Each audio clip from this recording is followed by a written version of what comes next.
Estamos de volta com o programa Conexões, hoje conversando sobre inclusão social, com a mestra em Ciência da Educação, a professora Paula Branco Moraes. Então, Paula, vamos falar um pouquinho do Núcleo de Apoio à Inclusão da PUC Minas, o NAI. Como que surgiu o NAI na PUC Minas? O NAI ele surgiu na PUC em 2005. Ele está sediado aqui na PUC Coração Eucarístico, mas ele atende a todos os campos da universidade. E ele é dividido em três áreas, né? A área da deficiência visual, a área da deficiência auditiva e a área locomotora. Então, a função dele é dar um apoio e não só serviços e apoios, né? Para as pessoas com necessidades especiais dentro da universidade, e também para orientar professores e funcionários no trato com essas pessoas. Há muita barreira da parte de professores e funcionários? Ainda. Ainda há? Ainda há. Para o professor é uma novidade ainda, né, Padre Márcio? Porque a gente está vivendo um momento de conquista onde essas pessoas estão chegando aos bancos de universidades. Eu me lembro muito de um aluno que nós tivemos na história, era o Ivan.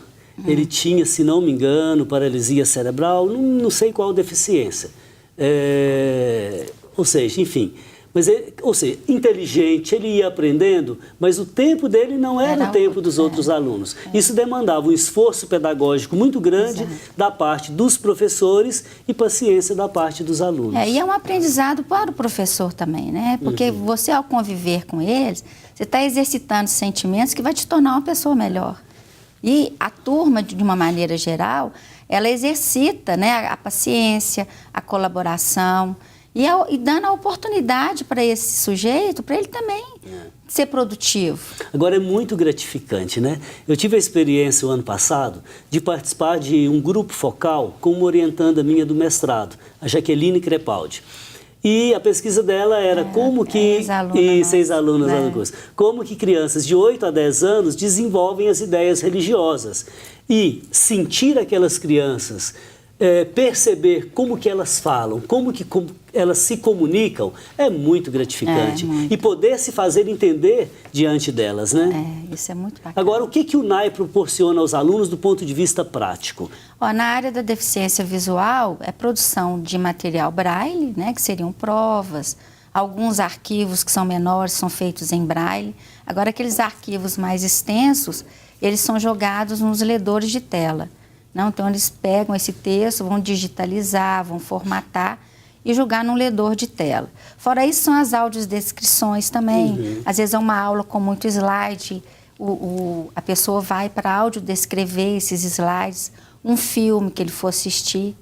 E na área da deficiência auditiva seria a presença do intérprete. Inclusive até nos eventos da universidade, nos eventos de um curso, né? Exatamente. E a questão locomotora seria a acessibilidade em termos de material mesmo, uma carteira mais larga, né? Que facilite a introdução da pessoa. Um cadeirante, no caso. Caixotinho, até cadeiras mesmo motorizadas, eles têm para... A universidade oferece? Oferece. Olha, não sabia, que coisa bonita. Bom, tenho aqui a participação da Marileia Chaves. Como assistente social, tive o privilégio de me abster de preconceitos. Minha clientela e população de trabalho são os pobres, prostitutas, rancenianos, deficientes, homicidas, traficantes, dependentes de drogas e outras classes de excluídos. Por isso, sempre fui uma figura social polêmica. E como sofri pelos julgamentos. Me ajuda a pensar, Paula. Veja bem, se a gente desenvolve um trabalho com excluídos, claro, eu não, digamos assim, acho que ninguém tem a pretensão de tomar lugar dos outros, não é isso. É dizer que somos humanos e se somos racionais, todos têm direito aos bens comuns. Exatamente. Por que uma pessoa que faz esse tipo de trabalho pode ser considerada polêmica? É porque isso não é usual, né, Padre Márcio? Ninguém se dedica a essa camada da sociedade, vamos dizer assim.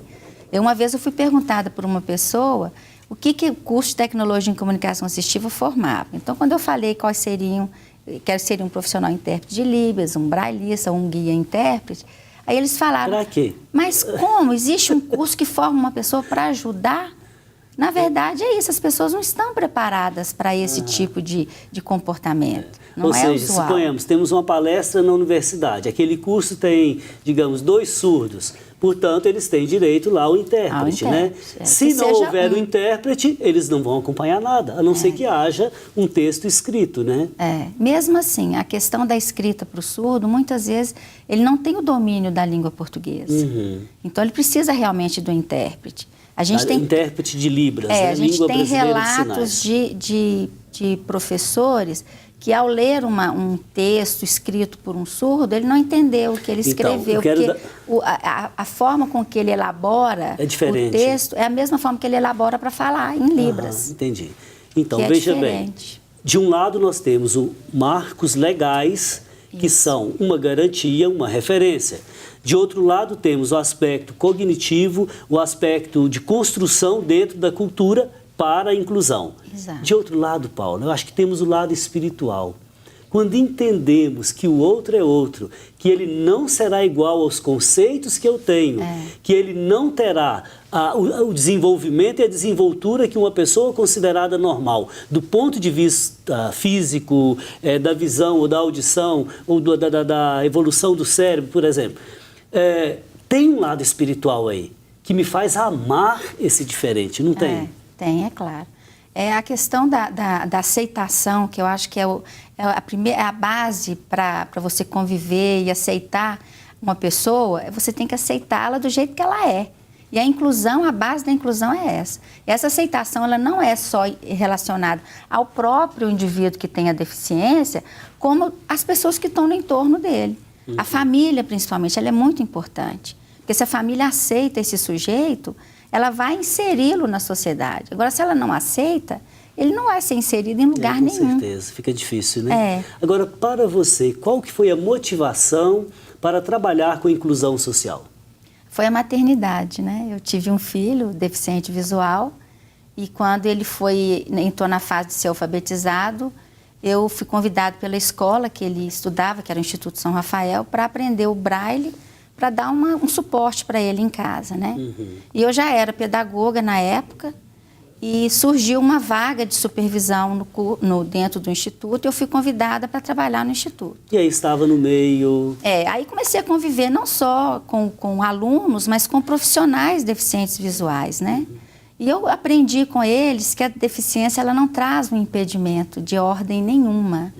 O que traz um impedimento para esse indivíduo é a falta de acessibilidade, é a falta de oportunidade, é a falta de aceitação social. Esse é o impedimento que eles têm.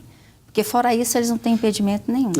Eu tive uma experiência muito gratificante com um deficiente auditivo lá do bairro São Geraldo, numa paróquia onde eu trabalhei. Eu acho que talvez eu fosse uma das únicas pessoas que no dia a dia conversava com ele. E ele se afeiçoou muito à minha pessoa. Eu brincava com ele, claro. Ele se comunicava com alguns gestos, porque não dominava a língua brasileira de sinais, tentando fazer algum sinal com os lábios.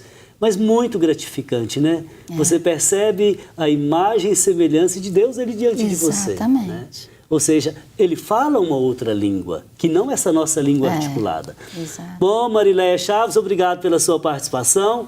A Rita de Cássia Magalhães diz o seguinte: tema difícil e polêmico, mas excelente. Inclusão é o que mais se precisa na sociedade. Igualdade para todos.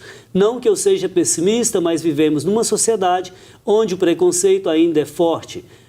Jesus veio para todos. Como colocar na cabeça das pessoas que o reino de Deus não tem divisão? De fato, Rita de Cássia, o reino de Deus não tem divisão, mas vá saber o que se passa na mente e no coração das pessoas. Os desejos, os sonhos, as ilusões e, quem sabe, aquilo que é aguçado também pela sociedade de consumo, o que nos torna, às vezes, muito individualistas e nos impede de enxergar o outro e entender que ele também tem os mesmos direitos que qualquer ser humano tem. Obrigado pela sua participação. O Alaf Augusto diz o seguinte: quem habita este planeta não é o homem, mas os homens. A pluralidade é a lei da Terra. Hannah Arendt. A pluralidade é a lei da Terra? Somos plurais? Somos diferentes, né? E essa pluralidade que torna a raça humana tão interessante, né? Agora, mesmo diante da pluralidade, é preciso entender que, vamos dizer, na diversidade das culturas, nós temos, vamos dizer, meta-valores que são comuns para nós. Valor da vida, da dignidade humana, direitos humanos, bem comum, né? Porque senão a vida se torna impossível, né, Paulo? Exatamente. Bom, Aleph Augusto, obrigado pela sua participação. E a Gláucia Garcia diz, nossa, a inclusão é um desafio constante. É isso mesmo, Gláucia, contamos com você. Paulo, nosso tempo está indo para o final. E podíamos ir para o nosso ping-pong. O que você acha? Podemos. Eu lhe dou uma palavra, você me dá outra, no máximo uma Ok. frase, tá bom? Diferença. Respeito. Atitude. Aceitação. Exclusão. Tá fora. Capacidade. Potencialidade. Democracia. É o que queremos. Inclusão. Diria aceitação. Ok, que bom. E na série Pensamentos Conexos, nós selecionamos alguns aqui, mas tem um muito bonito e gostaria que você comentasse para nós. Inclusão é o privilégio de conviver com as diferenças. Convivendo com as diferenças, a gente exercita sentimentos e valores que não são comuns no nosso dia a dia. E a gente se torna pessoas melhores a partir disso. E essa convivência também nos torna profissionais melhores também. Quando eu falo isso, eu falo de profissionais da educação, né? Que eles estão melhorando a sua atuação, a sua performance, trabalhando com o que é diferente. Agora, para experimentar o privilégio de conviver com as diferenças, eu tenho que romper as barreiras do eu. Eu tenho que me abrir, sair e abraçar o diferente. Exatamente. Ok, Paula, muitíssimo obrigado pela sua agradeço. participação.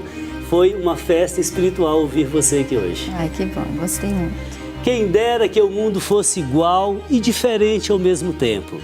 Igual no respeito ao outro, mas diferente na singularidade de cada um. Que cada um fosse consciente dos seus atos e escolhas e não um vazio que acompanha muita gente. Na próxima semana estaremos de volta com o programa Conexões, Espiritualidade e Cotidiano, aqui pela TV Horizonte, emissora da Catedral, Rede de Comunicação Católica. Fraterno abraço.